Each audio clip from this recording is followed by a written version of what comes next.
Et nous vous contons à présent l'histoire qui n'a rien à voir avec celle de Francesca, une histoire qui agite depuis samedi soir les populations du quartier Ngousso à Yaoundé. La rumeur d'un homme de 69 ans serait ressuscité après son enterrement il y a un peu plus de 2 mois aujourd'hui. C'est du moins ce qu'affirme la veuve.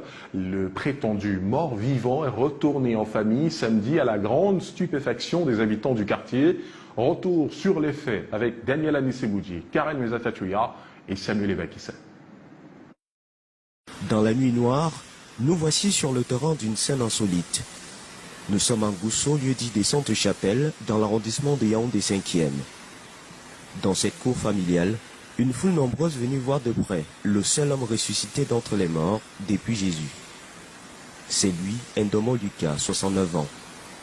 D'après les membres de sa famille, il serait décédé depuis le 16 avril à l'hôpital Jamo de Yaoundé. Le 16 avril, il est mort entre nos mains dans les environs de 4 h du matin, 3 h, 4 h du matin. Le médecin a confirmé le décès. Pour sortir un corps de l'hôpital, le médecin doit sortir les papiers. Les papiers, les voici. L'attestation de déclaration de décès signée du commissaire de police du 18e arrondissement de la ville de Yaoundé et l'acte dressé par la mairie de Yaoundé 5e. La banderole annonçant le programme des obsèques affiche encore fière allure ici à Ngousso. La levée de corps aurait eu lieu le 26 mai à l'hôpital général de Yaoundé et l'inhumation dans cette tombe le lendemain, après une veillée très animée. On a fait les sani, on a dansé, fatigué. Le secret était ouvert, on a dansé les sani. Alors que la famille se préparait encore pour les funérailles, Lucas serait ressuscité par miracle ce 22 juillet, près de 2 mois après son enterrement. Selon ses proches, c'est aux environs de 17 h qu'il a débarqué en famille, sur ses 2 pieds. Moi, je me lave, j'entends seulement la femme d'Ndomo, je dis que c'est quoi? Ndomo est là-bas, j'ai dit, quel Ndomo? Ndomo que j'ai enterré. Je t'ai dit qu'il y a mis seulement la ici. Quand je suis venu, il m'a dit que ma tu sors d'où? Je dis que toi tu sors d'où? Il m'a dit que j'étais au centre Djamou. Il m'a connu, il m'a dit qu'achète-moi le pain avec le beurre. On a acheté 3 pains la 2 jours. Il a déjà fini de boire. Pour la veuve, c'est un miracle. Il n'y a pas eu confusion de corps. C'est moi-même qui ai acheté l'habillement et le cercueil. J'étais à la mort avant. On a enlevé le corps, on a amené ça à la maison. D'après les témoignages de la famille, le prétendu mort-vivant serait mentalement instable et interné au village de la mort du centre Jamo avant son décès. Son raisonnement semble d'ailleurs confirmer cette thèse. Même moi, j'ai vu ça plus tard.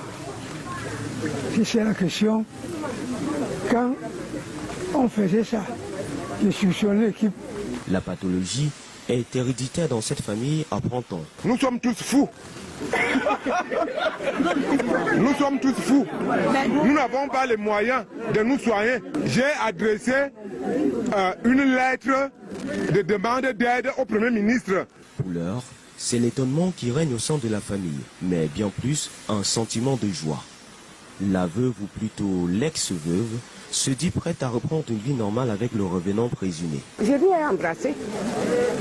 Avant qu'il me dise que tu sais, je l'ai embrassé, il m'a aussi embrassé. Le sang qui coule dans lui, c'est le même sang qui coule dans moi, c'est le nez de ma famille, je suis le dernier. Donc, même s'il est revenant, même s'il est fantôme là où il est là, c'est ma personne. Cependant, l'on se demande encore si Ndomo Lucas est-il réellement mort.